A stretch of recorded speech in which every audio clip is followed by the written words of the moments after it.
Morning. आज हम लोग विद्युत धारा चैप्टर में ओम का नियम पढ़ेंगे, ओम्स लॉ। 1827 ने जॉर्ज साइमन ओम ने सबसे पहले विभवांतर और विद्युत धारा I के बीच में एक संबंध स्थापित किया। उस संबंध को हम लोग ओम के नियम से जानते हैं। जॉर्ज साइमन ओम ने क्या कहा कि अगर हम कोई एक विद्युत धारा, विद्युत चालक लेते हैं, A B मान लेते हैं ये चालक है, इसके सिरों का विभवांतर A VA, B का VB, अतः विभवांतर कितना हो गया V इक्वल टू, अगर VA से VB की तरफ करंट जा रहा है तो VA क्या विभव अधिक होगा, VB का विभव कम होगा। इसका मतलब VA बड़ा है VB से, तो अंतर जब निकालेंगे तो V बराबर VA माइनस V। इस चालक के सिरों का विभवांतर V, और अगर इसमें I करंट जा रही है, करंट को I मान रहे हैं, I करंट, तो ओम ने बताया कि V प्रोपोर्शनल होगा, समानुपाती होगा I के। इसका मतलब है कि अगर हम विभवांतर को बढ़ाएंगे तो करंट भी बढ़ेगा, विभवांतर को अगर हम लोग डबल करेंगे तो करंट भी डबल होगा। एक एग्जांपल ले लेते हैं, VI। अगर दोनों बीच के सिरों का विभवांतर अगर हम लोगों ने 2 वोल्ट रखा है और फॉर एग्जांपल करंट उस समय 1 एम्पेयर की जा रही है, और हम विभवांतर को बढ़ाकर 2 से अगर हम बढ़ाकर 4 वोल्ट कर दें तो करंट चूंकि यहाँ डबल हुआ है तो करंट भी यहाँ पर हो जाएगा 2 एम्पियर।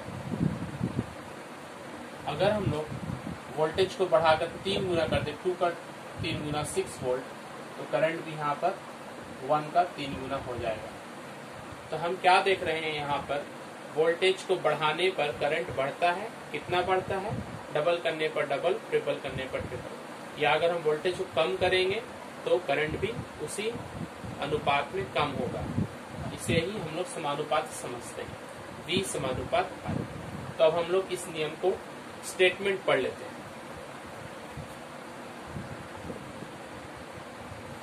स्टेटमेंट देख लें ओम के नियम का।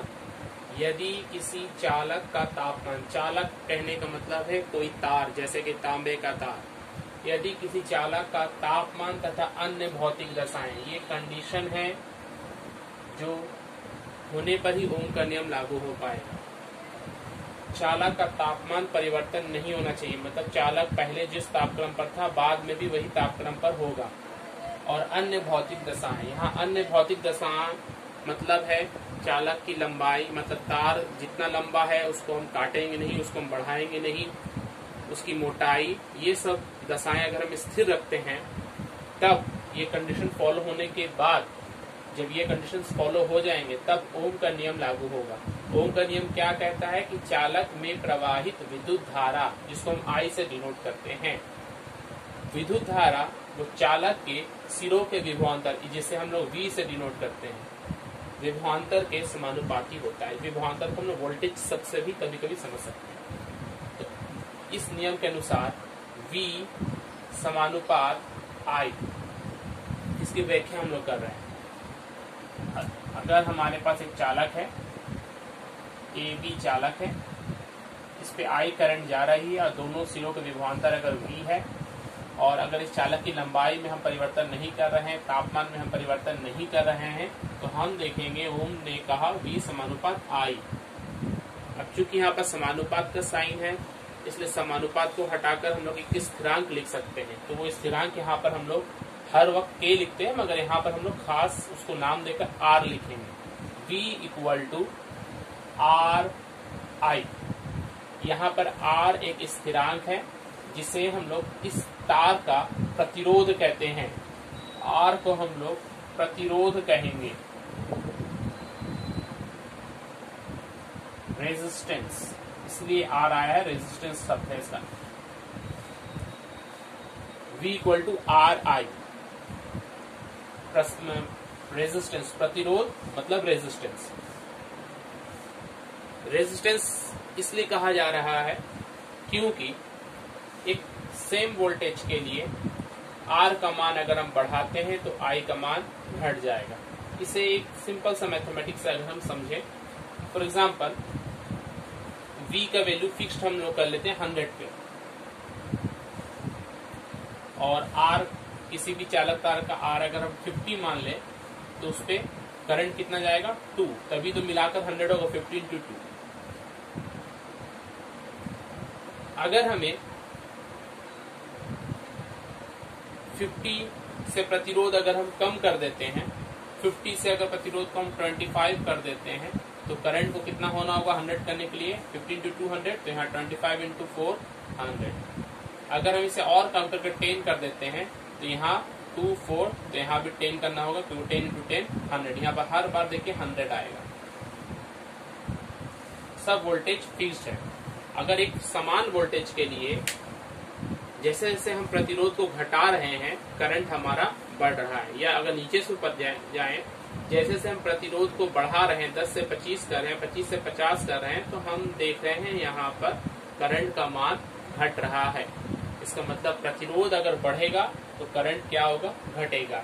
चूंकि ये करंट को जाने में बाधा उत्पन्न करता है, इसलिए इसे बाधा या प्रतिरोध कहते हैं। किसके लिए प्रतिरोध, करंट के लिए प्रतिरोध। एक चालक में जब कोई करंट जा रहा है तो उसे उस चालक के प्रतिरोध का सामना करना पड़ता है।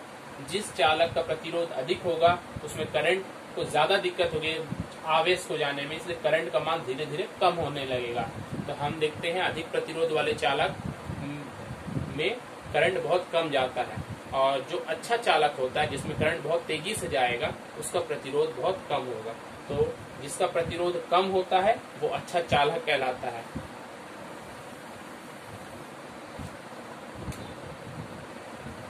सुचालक जिसे हम कहेंगे, जैसे कि तांबे का तार सुचालक, कंडक्टर, बेस्ट कंडक्टर।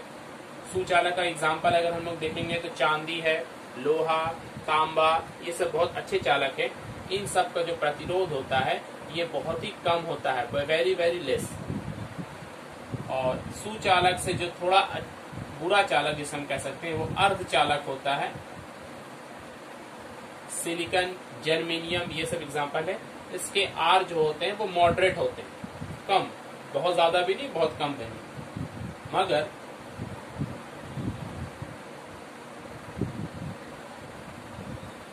इंसुलेटर जिसे हम कहेंगे या कुचालक, इसका प्रतिरोध बहुत ज्यादा होता है। बहुत ज्यादा होने के कारण ये अपने में से करंट को प्रवाहित नहीं होने देते हैं, इसलिए इन्हें इंसुलेटर या कुचालक कहते हैं। अर्थात रेजिस्टेंस अधिक होने पर वो बुरा चालक कहलाएगा, अच्छा चालक नहीं कहलाएगा, और रेजिस्टेंस बहुत कम होने पर वो अच्छा चालक कहलाएगा। अब हम लोग इस आर की परिभाषा यहाँ से निकालने जा रहे हैं। ओम के नियम से प्रतिरोध की परिभाषा कैसे प्राप्त की जाती है, इस चीज को देख लें आप लोग।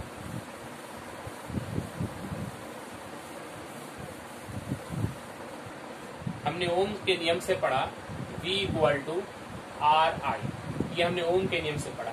हमें ये R निकालना है, इसलिए R = V/I हो जाएगा। किसी चालक तार का प्रतिरोध उसके विभवांतर और उसमें प्रवाहित विद्युत धारा के अनुपात होता है।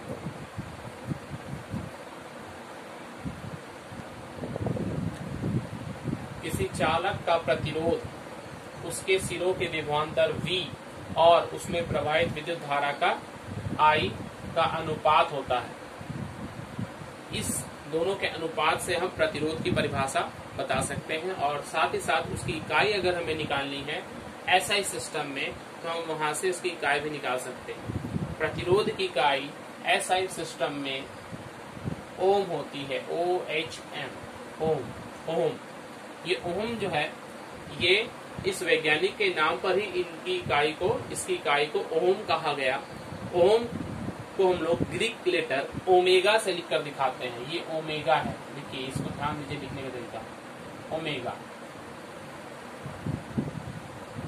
इस लेटर को ओमेगा कहते हैं, जैसे हम ABCD कहते हैं, उसी तरह से ग्रीक में ओमेगा का साइन ये है और इस साइन से हम लोग ओम को प्रदर्शित करते हैं। इसलिए जब कभी भी अब हम SI सिस्टम में प्रतिरोध की इकाई हमें लिखने को कहे तो हम शब्द में ओम और नहीं तो सिंबल में ये लिख सकते हैं। जैसे कि 5 ओम, इसका मतलब 5 ओम हम पढ़ेंगे।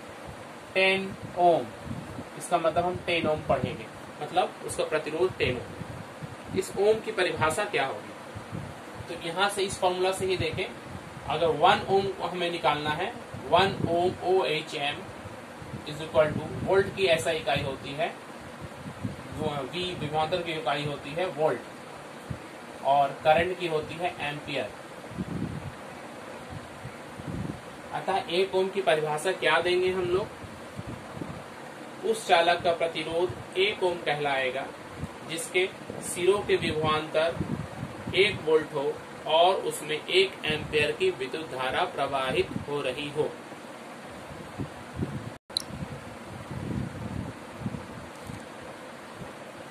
ओम की परिभाषा देखिए, यदि किसी चालक के सिरों का विभवांतर 1 वोल्ट हो और उसमें 1 एम्पियर की धारा प्रवाहित हो तो उसका प्रतिरोध 1 ओम होगा।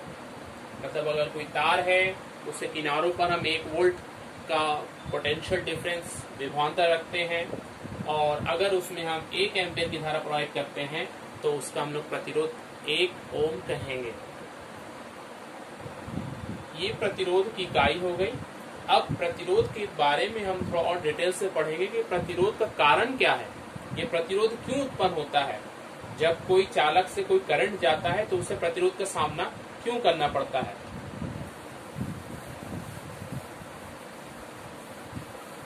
प्रतिरोध का कारण,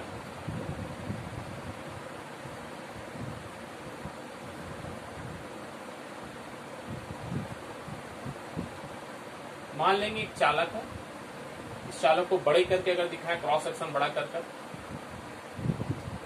किसी चालक में करंट कब प्रवाहित होता है? जब उस चालक में इलेक्ट्रॉन गति करते हैं। इसके एक सिरे से दूसरे सिरे तक इलेक्ट्रॉन गति करते हैं,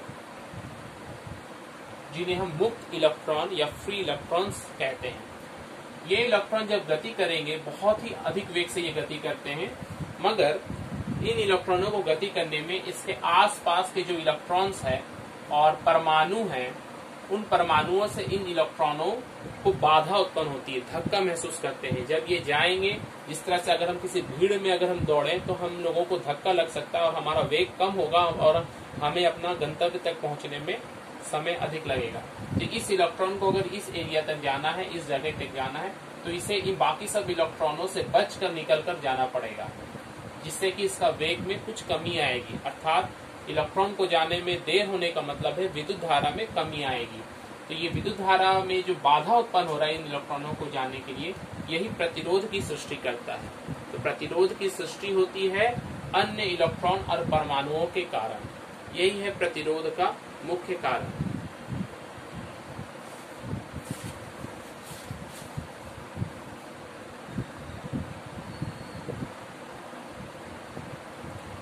प्रतिरोध को प्रभावित करने वाले कारक हमने ओम के नियम में पहले ही पढ़ा था। यदि किसी